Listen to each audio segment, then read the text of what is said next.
keep your phones on mute so you can hear clearly. So at the onset of today's talk, let me express my thanks to Shuchita ji for giving me this opportunity to have satsang with all of you, and especially at the right time, with the commencement of Gita Upadesh by Bhagwan Shri Krishna. That is chapter 2, verse 11. That's where he starts the actual teaching. Thus far, you have heard about the situation that brings Sri Arjuna as a disciple to Sri Krishna. Now, one may wonder, what is the intention of Bhagwan and Vyasji, who compiled Mahabharata and Gita?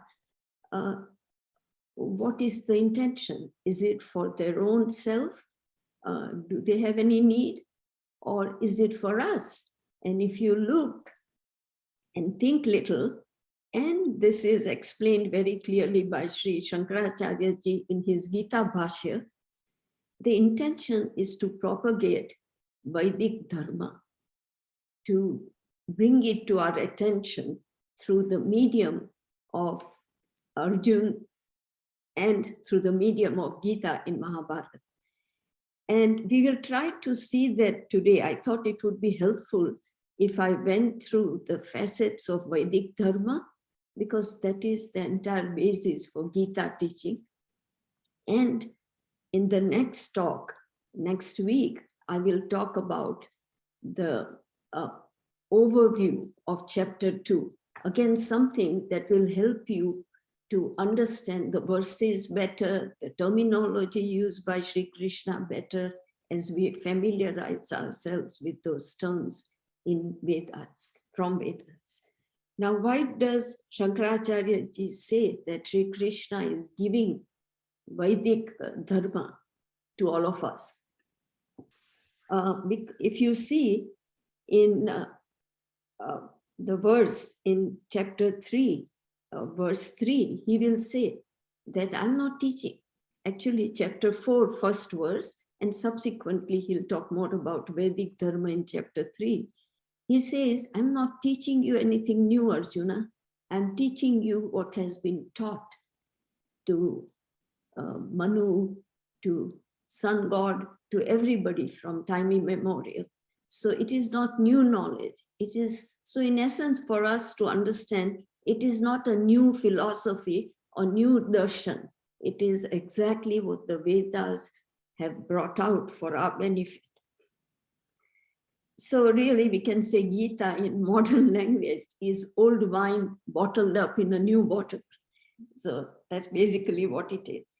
So let me today present crux of Vedic teaching, and we will hopefully see how that is duplicated in Gita by Bhagwan. And knowing this will help us to understand the thought development as we progress through the text of Gita.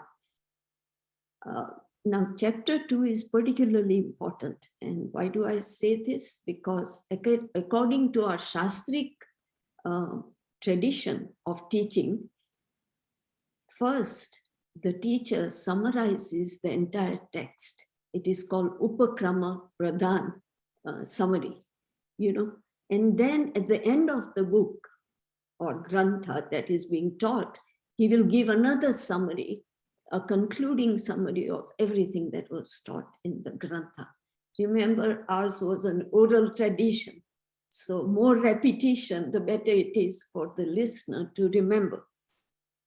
And likewise in Gita, the two longest chapters are chapter 2 of 72 verses and chapter 18 of 78 verses.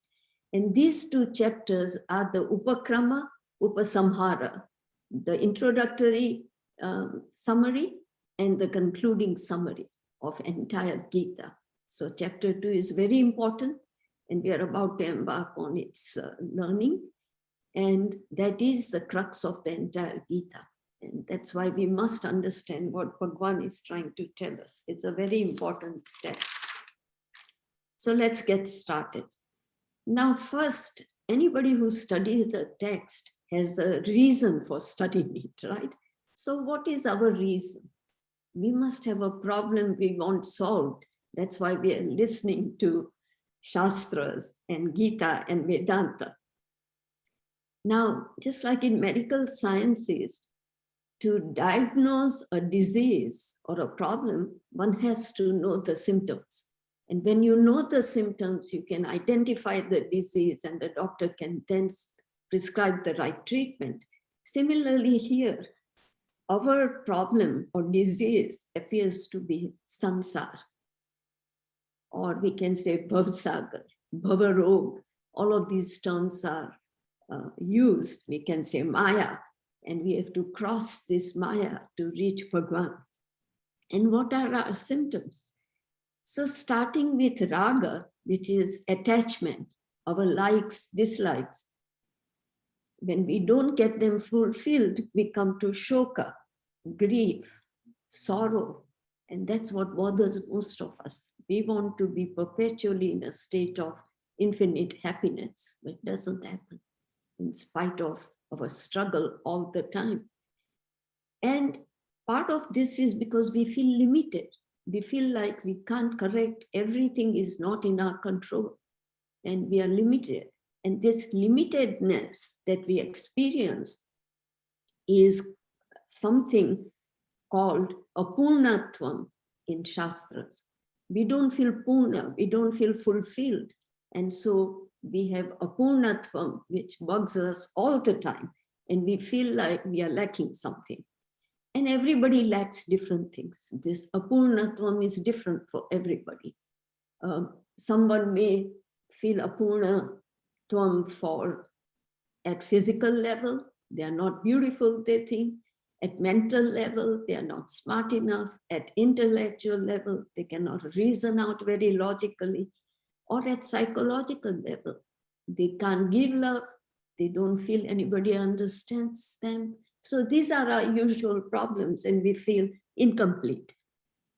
And this fulfillment seems to evade us throughout life. We can go through many, many, many years and you still feel not fulfilled. So this shoka subsequently leads to the other symptom, which is called moha. And moha means I begin to see everything in the light through the filter of my mind, my swabhav, my vasanas. So I see everything colored, right? We all know we don't see the same situation the same way because all of us wear the goggles of our vasanas. And so I'm deluded. I don't see things as it is. And because of that, I make wrong choices. We are always at a fork, they say, in life, this or that, right? And we make a wrong choice and then we suffer more. So this shoka moha cycle perpetuates and gives us what is called samsara. And as I said, it starts with raga, attachment. We get attached to people, attached to things, attached to certain setups, situations, and we want to keep having that alone. And so Vedas say, you know what, seeker, you are successfully failing in your pursuits in life. The reason is your direction of pursuit is itself fundamentally wrong. You have to pursue things within. You have to pursue it in yourself because you yourself are a bandar or a treasure of ananda, of jnanam, of shanti. That is your own nature. And whatever love, security, support you need or that you're looking out in the external world is all within you. So discover that. You have to discover that. And here there's a story I remember one of our Swamijis told us. He talked about airplane crash near Amazon River and near the ocean there. And there were very few survivors. And the survivors were hanging on to, of course, some planks of metal that was floating. But they were dying of thirst. We know, apo mai pranaha, without water, you cannot survive very long. So they were dying. Then they heard a helicopter humming about, but they couldn't see it very well. And they were very, of course, enthused. But the helicopter had difficulty rescuing them because of incremental weather. And so the helicopter sent out a little message saying, drink the water. And this guy started wondering, drink this salty water? We'll get sick and we'll die even earlier. So, but they did. They were so desperate. So they did. And to their amazement, what they drank was pure water, because Amazon was dumping all its water in the ocean at that point where the crash had occurred, and the water was still not totally mixed up with salty water. And so they were very enthused, and of course they survived and were picked up later on. This is just what we are going through. Think of it. Vedas say that you are the life-giving water. It's in you. It is your Atma. And if you were to go ahead and realize that, you wouldn't be searching for sweet water to drink outside in this world. And that is what we have to remember. And that's why self-discovery or owning up of a true self, Atma, is what we need to cure this disease of samsara. And this is jnanam. It's called jnanam or knowledge, Atma jnanam, and we have to uncover. We don't even have to seek it as such. We have to uncover it because that's our true nature. And this is what Vedas call nivrutti lakshan dharma. Nivrutti meaning going away from world, going away from my body, mind, intellect, identity, and looking within me to discover, to uncover my true self. And this nivrutti lakshan dharma ultimately can only happen if what I depend on this world for, like for my support, for my emotional support, physical support, all of that is transferred to self-independence, to dependence on myself, to considerable extent. One can arguably say that I need the world to survive, for sure. I need food, shelter, etc. So I do need that, but I'm talking of extra support that we all seek all the time in life and get disappointed in. So I want to become independent. And Shankaracharya ji in his Bhashya on Gita says that the cure for shoka moha of Arjunas and indirectly all of us is Atma Jnana. Then he further qualifies Atma Jnana. He says it's through Sarva Karma Sannyas Purvak Atma Jnana. Sarva Karma Sannyas Purvak, meaning there is an element of renunciation. Remember, nothing comes without pain. Pain only results in gain, like in exercise ritual.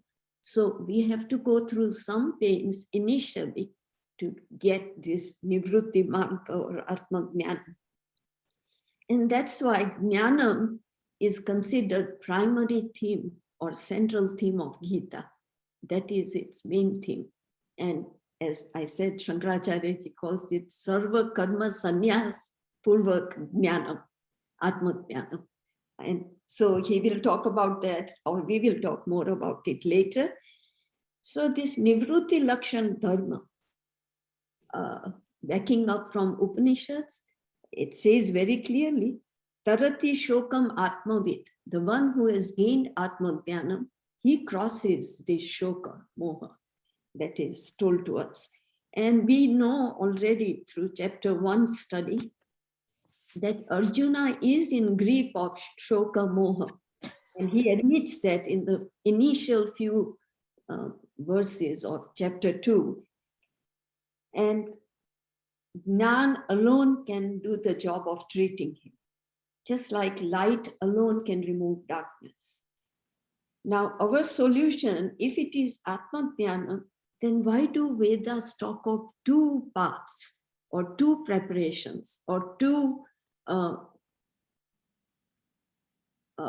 shall we say, things or disciplines that we should follow at last? One of them, of course, is Atma Jnana. But before coming to Atma Jnanam, Vedas say you have to prepare your mind.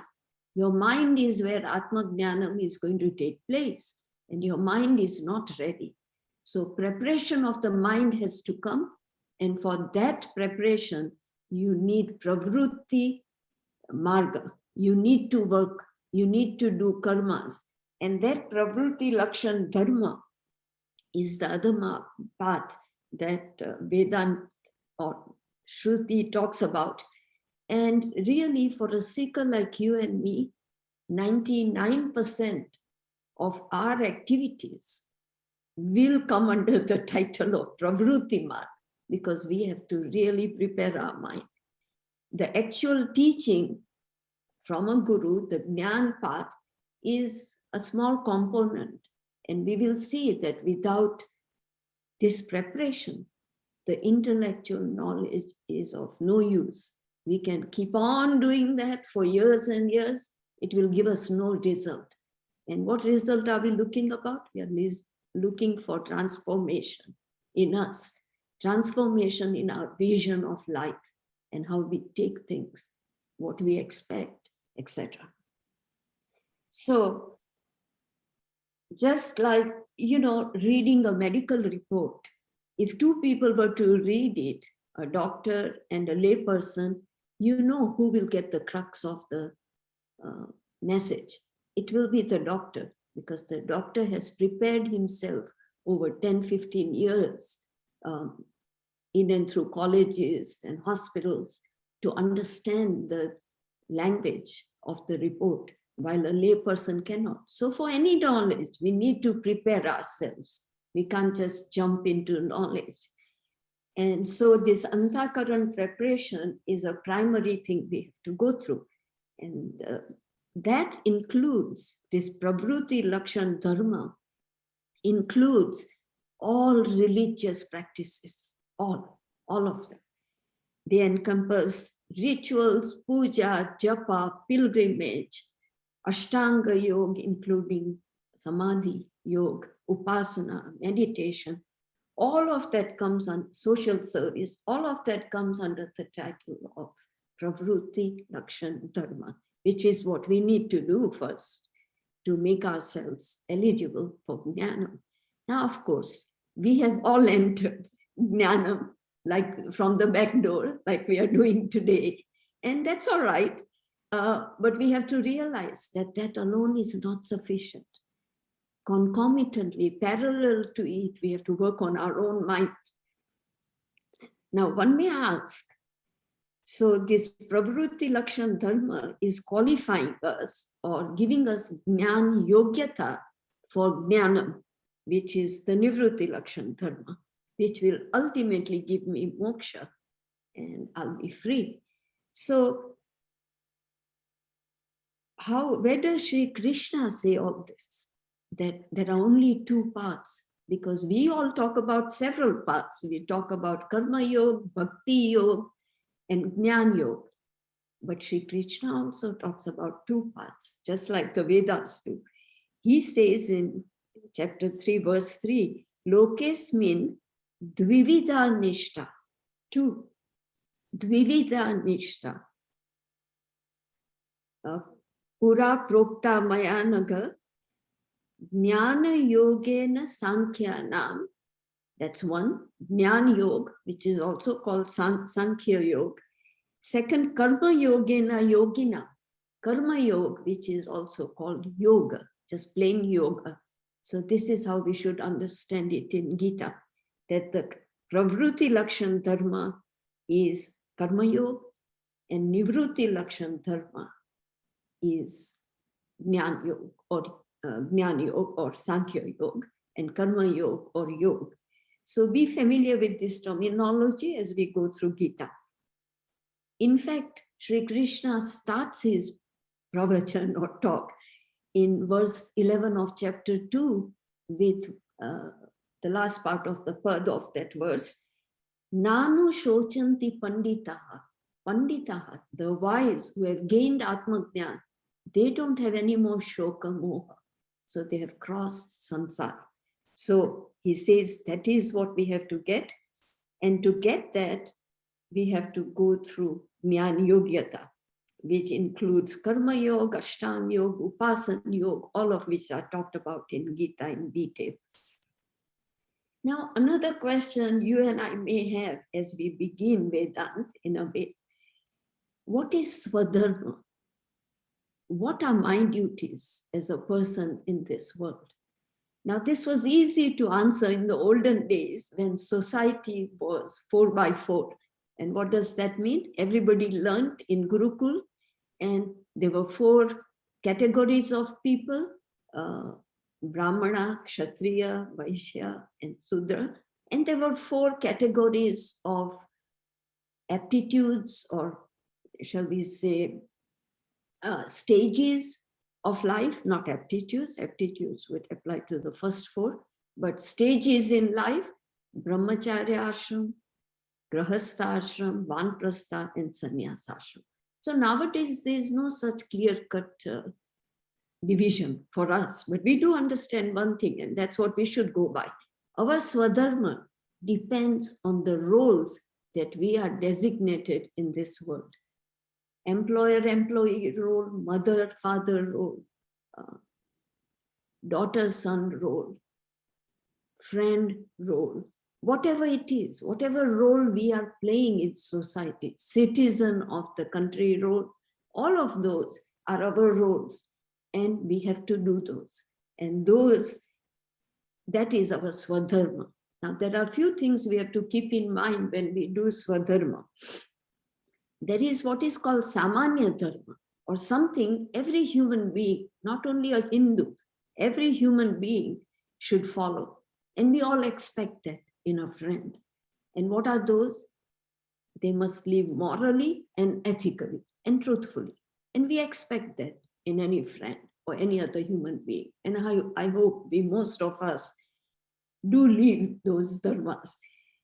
And these are compulsory. Besides that, Hinduism adds that you must do Pancha Mahayajnas. Now, what is that? In simple English, it's contribution to the creation. Each of us have to contribute. Like our Chinmaya Mission pledge says, giving more than what you take. Now, how do you contribute? We are constantly taking from the world, right? Everything, starting from air and water, food, help from grocers, help from everybody else, so many things. So basically, we have to contribute. And this contribution, to make it easy for us to understand, is asked to be done in 5 categories. One is Daiva Yagna, meaning the phenomenal forces, the environment, the water, the air, purity of water, maintain it, don't pollute air. Go ahead and look after the natural resources of where you live. Be an environmentalist. This is one thing. So we have to contribute there. Second contribution is to Pitru. Pitru Yagna implies that we are we have gratitude to our ancestry, our culture, our teachers, etc. And that's important too, because they play a very important role in our life. Third will be Brahma Yagna or Rishi Yagna. Again, without the teaching from Vedas and other granthas like Gita, we will be nowhere. We will not know how to lead life. Manusmriti, Dharma Shastras, all of them help us to understand how we should be acting in this world, how we should be living life. So that is third one. Fourth is Manushya Yagna. Help your co-humans. Help people who are less fortunate than you are. Social service will come into this category. Fifth is Bhuta Yagna, or taking care of other living beings in the world besides humans, which is animal, plant, kingdom, etc. Very, very important. That's why you may have seen your grandmother making the first roti for a cow on the street or a dog on the street. And that is what is important. So this is samanya dharma of anybody. Then what are my specifics for dharma or vishesh dharma? And that is obviously my roles that I play. I have to act out those roles well. Now the basis of swadharma is actually karma yoga, according to our Vedas and Gita, that we must act in the spirit of karma yoga. And what is that? Basically, first, we must contribute. Second, we must do everything that falls in our lap, whether we like it or not. And we do it cheerfully, and we do it saying to ourselves that this is Bhagwan who has given me the role. It's my contribution to his creation, and I must do it well. So, and with that should come Ishwar Arpan Buddhi, that whatever you do it for him, for the totality, for everyone in the world, for the welfare of all. Then after that, whatever result you incur, accept it. It may not be the result you wanted, but console yourself that at this time, Bhagwan, the Karma Phala Data, believes this is what you need. So take it as it comes. And once you develop that buddhi or prasad buddhi, as it's called, you end up having evenness of mind, samatva. There is no ups and downs. Big shape decreases gradually as you begin to accept whatever happens or whatever comes to you in life. So in summary, one can say that all of this, doing your swadharma itself, will go ahead and decrease or weaken your raga dvesha, and it will decrease the agitations in your mind. And that is a very important preparatory step. And as you see, it doesn't require too much extra that we have to do in name of religion. We have to continue doing what we are doing, but we have to change the attitude with which we do it. So karma yoga basically is meant to improve this or remove these impurities in our mind. Mala nivrutti, mala dirt, nivrutti in the mind. Remove this kama, krodha, moha, jealousy, all of that we have to remove gradually through doing this swadharma in the right spirit of karma yoga. Then second is upasan yoga. You know, that's also, Bhagwan talks about it in chapter 6 and onwards later. And that upasan yoga is really based on ashtanga yoga, which is basically samadama, uparati, withdrawal, ultimately dhyanam, samadhan, and ultimately samadhi. So all of that also, the 8 steps of Patanjali's Yoga Sutras are to be practiced or are adopted by Sankhya Yoga too. And we do that to help us prepare the mind. And Samadhi also falls under Karma Yoga. It is not Jnana Yoga. So all of this is Karma Yoga, and it helps us to have Jnana Yogyata. And our Gita obviously talks about it. At the end of each chapter, you have the Sankalpa Vakya, which has 2 words. It has Yoga Shastra, which means Karma Yoga, the practice of yoga, and Brahma Vidya, meaning Jnana Yoga, the understanding of what Atma is, or Atma Jnana. So we are told that both of these are absolutely necessary for attaining freedom or moksha.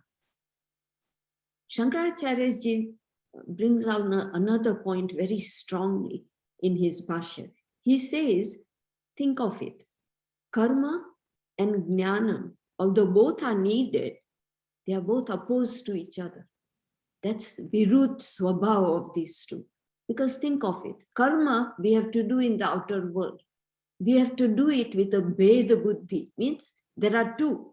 I am the doer and I'm doing it for somebody or whatever. And then it is always giving us a sense of doership. However we may avoid it, that sense of doership comes, the petting of our ego, PFT, right? And so that again is something that we are trying to get away from. So karma is opposed to jnana.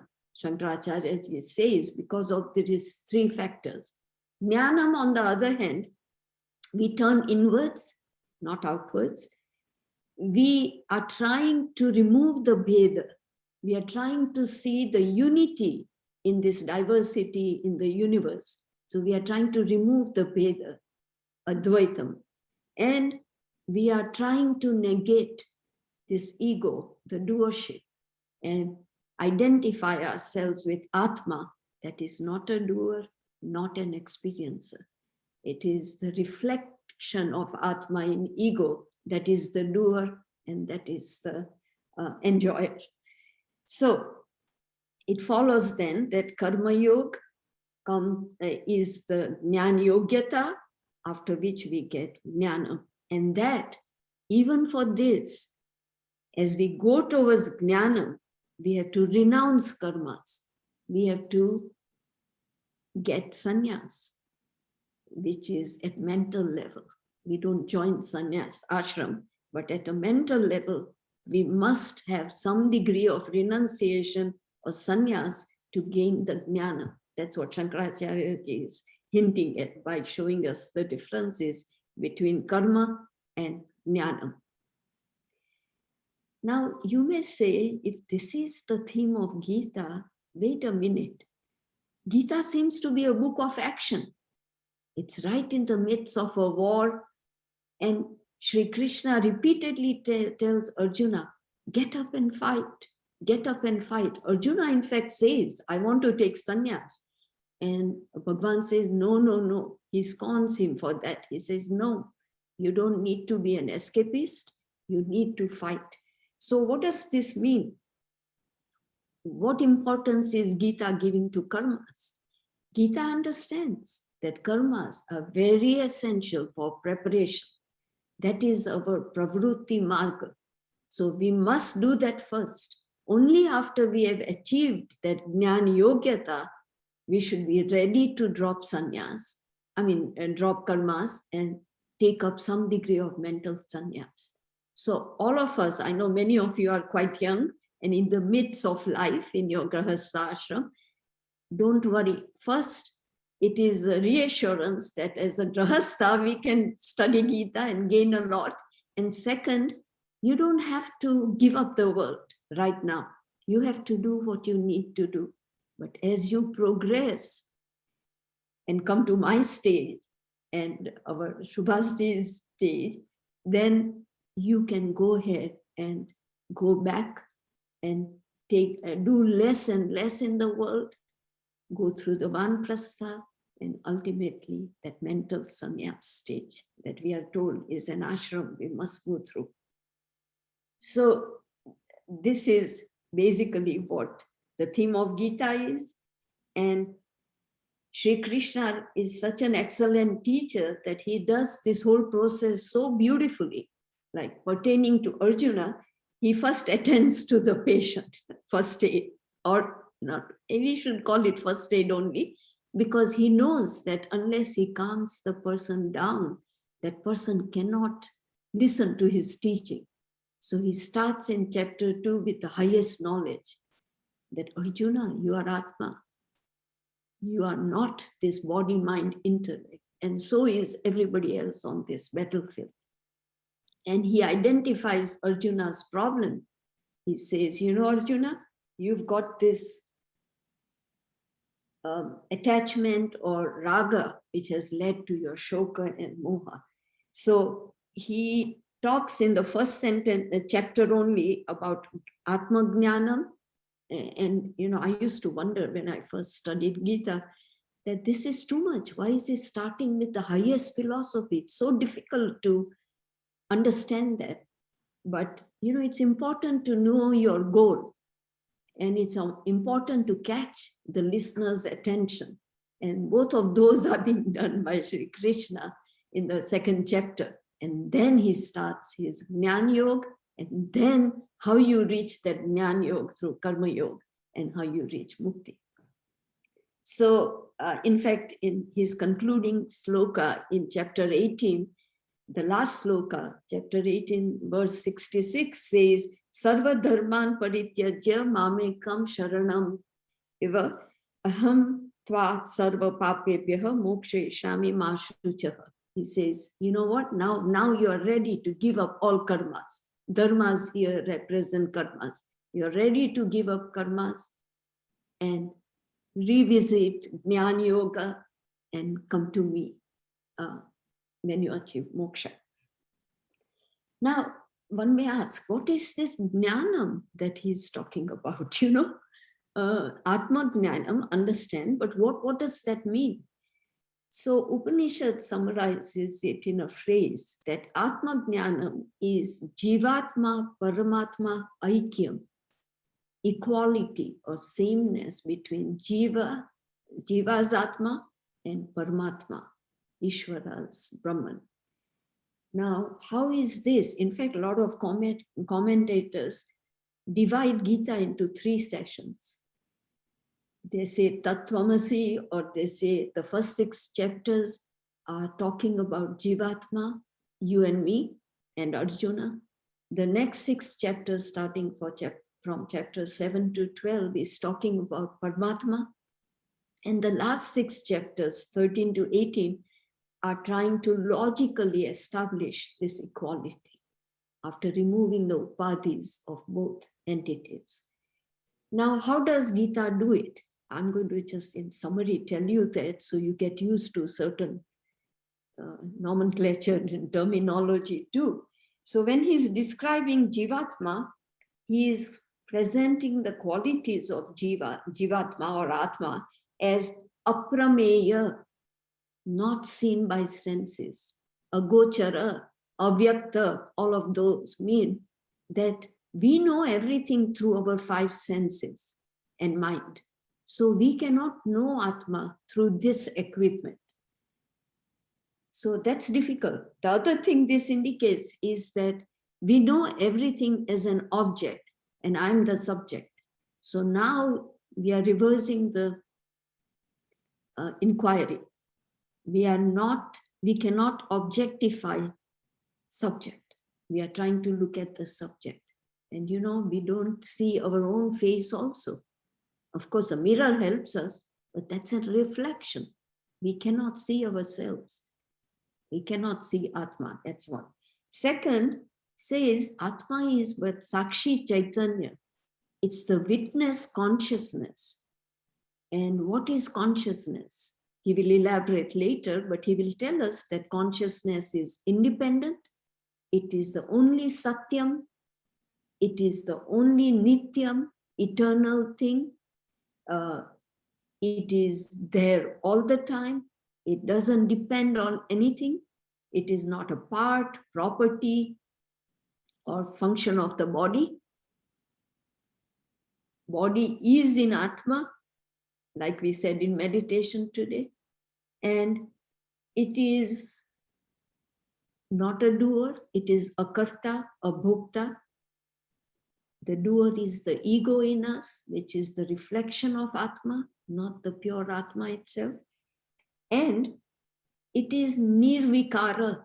What is vikara? Vikara means modifications. And if you look at anything in nature or in cosmos, including your body, mind, intellect, we all go through 6 modifications. We exist, we are born, come into manifestation, then we grow, then we mature, then we begin to decay, and then we die after disease and all. So similarly, anything else, an apple or anything, even man-made things, right? Everything decays with time. So this Atma does not. It is basically nirvikara. And it is asanga. Asanga meaning there is no other thing. It is one without a second. Atma is one without a second. So now after saying this, in the next 6 chapters, Bhagavan will establish that I, as Paramatma, am also with these qualities. And they are, I am avyakta, unmanifest. I take Janma as avatar as needed. I'm asanga. I'm the only one, right? Advaitam. I'm akarta, abhokta. It is in my presence, like a catalyst, that everything happens, but I don't do anything. Then also I am sarvagata. I am everywhere. Sarva vyapi. I'm all pervading. There's nothing that you see in this universe, including the world and body, mind, intellect, that is other than me too. But everything you see is right now in the initial stages of our understanding considered anatma. But ultimately it is also part of atma. But just to differentiate, help differentiate the one without a second, we say this. And Bhagavan says this in chapter 13 of Gita, when he talks about the field and the knower of the field. Kshetra, kshetragnya. He says the kshetra is the entire world and BMI, and kshetragnya is me, and jivatma, which is me, he says. So that's what he tells Arjuna at that time. Now, what is additional advice for us in Gita? Importance of a guru.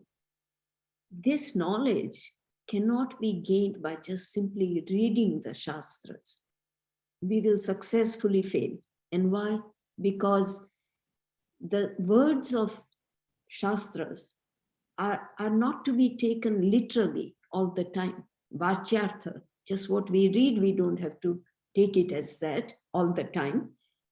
Lakshyartha, they have a hidden, deeper meaning.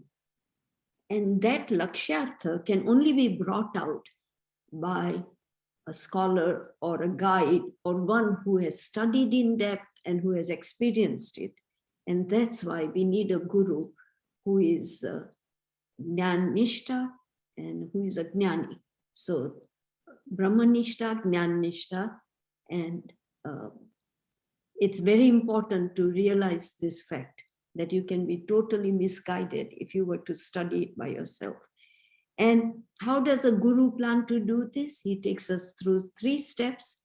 Shravanam, which is the main thing the guru gives us. He gives us the actual knowledge, the words, the intellectual logic of why we are, Jivatma is not anything other than Paramatma. And we have to listen to that, but after listening, we are going to doubt it because we can't believe we are Ishvara, Sarvagnyas, Sarvavyapi. We can't believe that. So we are going to doubt it. And so at that point, in fact, we may consider it blasphemy. So at that point, we have to do mananam. We have to remove these doubts. And how do we do that? We ask the guru about the doubts, or we keep on thinking about it, and we logically understand how we have to subtract upadhis to come to this conclusion. So Shravanam from the guru, Mananam done by our own self-effort, we have to do. And the other self-effort of ours, where guru can't help, is Nididhyasana, which is the final stage where you take up real Vedantic meditation, not what we are practicing these days, but real Vedantic meditation, where you go through again the teaching of the guru, what you have learned, and now what you are doing is trying to convince yourself, remove what is called vikshep, bhavana, or asambhavta, that this is not possible. All of that you try to remove in your meditation seat. And then moksha is not by self-effort, nor is it by meditation. It is entirely, you just wait after that, it is said. And you wait for Guru Krupa, Ishwar Krupa to gain that final plunge in mukti. And that is what Gita will talk about. That is what Sri Krishna will treat Arjuna with, and he'll address that. And I think next time I will present this entire overview of chapter 2 with its 4 facets that we briefly talked about today. One is the Sharanagati of Arjuna. Second is yoga, basically, or karma yoga, which includes upasana yoga, ashtanga yoga, meditation, etc. Then jnana yoga, which is the actual crux of Atma Jnanam, and ultimately mukti. All 4 topics are covered in chapter 2, which is a summary. And as I said, Gita Sar is Ved Sar. We proved it. We said both Pravrutti Lakshan Marga, called yoga by Sri Krishna, is the preparatory stage of yogyata, jnana yogyata, and nivrutti lakshan dharma, which includes sannyas or renunciation, is the jnana yoga of Sri Krishna, Sankhya yoga of Gita. So I'll stop at this point. Hopefully next time we can go through the entire overview, and that will be helpful as Shujita ji thereafter starts the chapter 2 of Gita.